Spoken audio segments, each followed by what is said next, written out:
I'm Kimberly Corp. And I'm Catherine Corp. And we're the owners of Pilates on 5th here in New York City and the creators of PilatesOn5thOnline.com.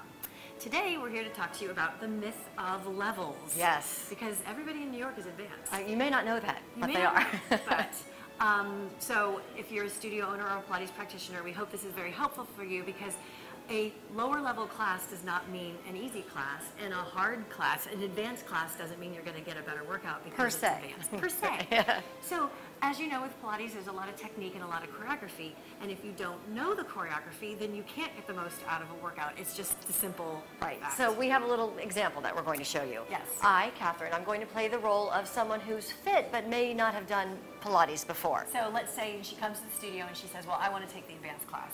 And we try to caution her, no, you should take a beginner level first. No, I'm advanced. So this would be Catherine if I'm cueing corkscrew. Now, I'm going to cue it as I would if I had a class of all advanced students, which, we try to do. I'd say, okay, come into a imprinted position, supported position of the pelvis, lift one leg up into tabletop, lift the other, and then reach your legs out on the diagonal. And you're going to inhale, take the legs over the head. Lovely, yes. Now you're going to send the legs over one shoulder and roll down through the spine, circle around, and then exhale, coming up. Yes. Yeah, whoa, see, okay. So you get the point that there's so much going on that automatically, go on to it again, that she comes up, but now she's turning her head. Well, she was turning her head to watch the other people, because I'm cueing 15 people, let's say. So she's already turned her head. And I'm an advanced class, so I know I don't have to say, don't turn your head anymore. Right. Because everybody knows what they're doing but her. And then take your legs over one shoulder. I don't know if you saw, but I took it way over because it's really an inclination, but if I'm a new person, I wouldn't know. Right. So she'll now just flail a little bit more, so I'm not going to cue because I didn't cue. So if she just starts doing that and just rolling up and down, swinging her legs one way or the other, she's probably not going to get a lot out of it and may leave an advanced class feeling like, well, Pilates was easy. Right, or even worse, get injured. Yes, and the worst case scenario would be get injured because she's turning the head, taking the legs too far, whatever. Another example is teaser. Teaser, yes. So normally we start with, actually sit up first real quick.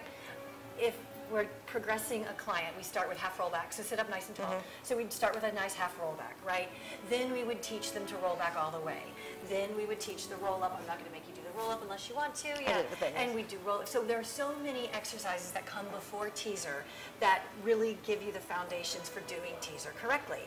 But let's say our little advanced Catherine doesn't want to bother with a beginner class or an entry-level class. She might come, now don't do it to the extent that you hurt yourself. I won't. You can even use your hand to do it wrong.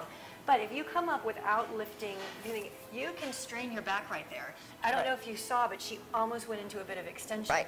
Because especially like fitness people who have really strong hip flexors, when they engage the hip flexors to lift the legs, the psoas also attaches, as you know, originates on L1 through 5. Some books even say T12 through, and that's going to pull the pelvis. Right. I'm going to do it in slow motion, so I will use my hands. Yeah. So what I did is when I lifted, instead of rolling through like we all know we're supposed to, I went up straight, and so doing this. And then when the legs start to lift, the minute the hip flexors engage, my back starts to arch, and you definitely don't want that. And so if you come in as a fit person into a Pilates class, you might have a problem because you wouldn't know the technique. And that's not good. And so basically, difficulty and intensity are very different things. Yes. So difficulty means it's difficult, you could get it injured. Intensity, I mean, go into a half rollback and just stay there. She could stay here for a long time, and that's very intense, but it's safe. I could squeeze a ball. I could make it even more intense by using props or something. There are ways you can make it. I mean, or you could just keep doing half rollback. Exactly. So intensity and difficulty are different things.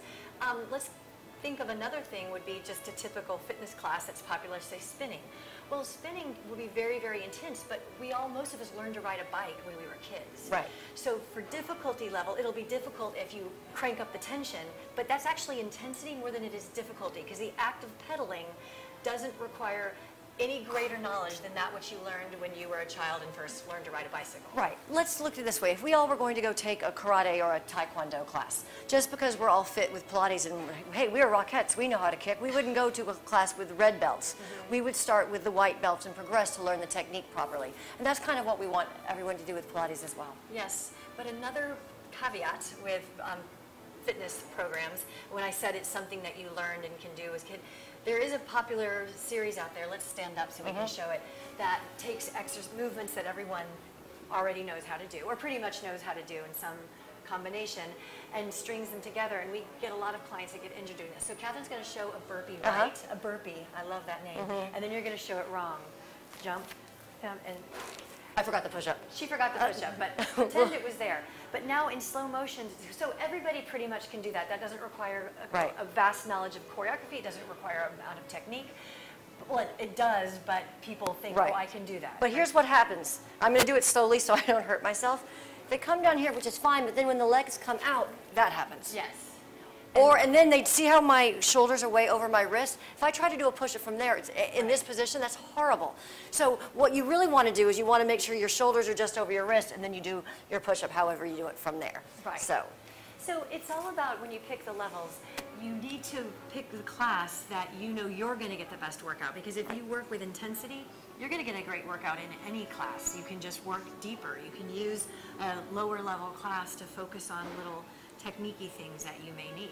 yes. All right, so that's our diatribe On the myth of levels. myth of levels, because we get frustrated when we see people taking a class that's not perfect for them. Right. Take the class that's right for you. You'll get much more out of it in the long run. Thank you. That was fine, right?